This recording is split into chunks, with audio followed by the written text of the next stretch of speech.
The Crops and Feeds database is designed to store nutritional, cropping, and financial information about a range of standard feeds. Crops and feeds stored in this section of Farmax can then be implemented into your farm system to assess the physical and financial impacts of using that crop or feed.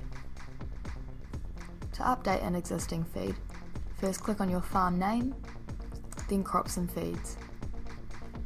To change the utilisation percent of wrapped silage, select it from the list and type in the new percentage. Press enter. To add a new feed such as lucerne, select new feed and then forage crop. Type over the name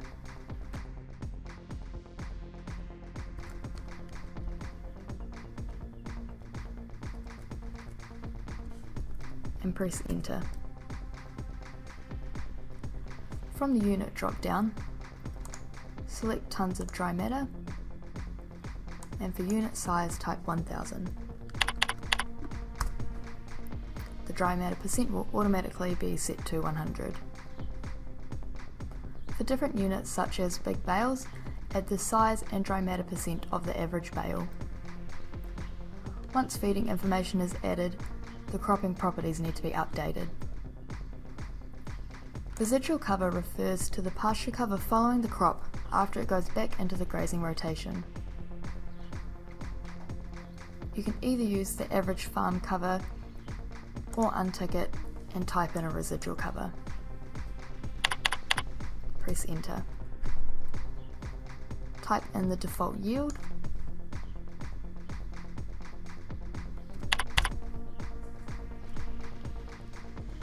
Feed available describes how long it will take for the yield of the crop to be available for feeding. Type in the relevant number of days, and you can also choose whether that's from the crop start or finish. Finally, add financial information including buy-sell price for relevant crops, per area cost and per unit cost. Typically, per area cost includes crop establishment costs such as seed, sprays and cultivation. Per unit cost typically includes any harvesting costs.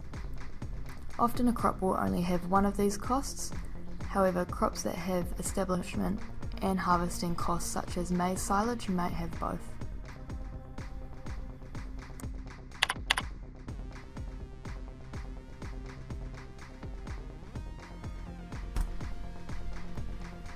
When this crop is added in the cropping screen, the values entered will impact yield, feeding and financials for your farm.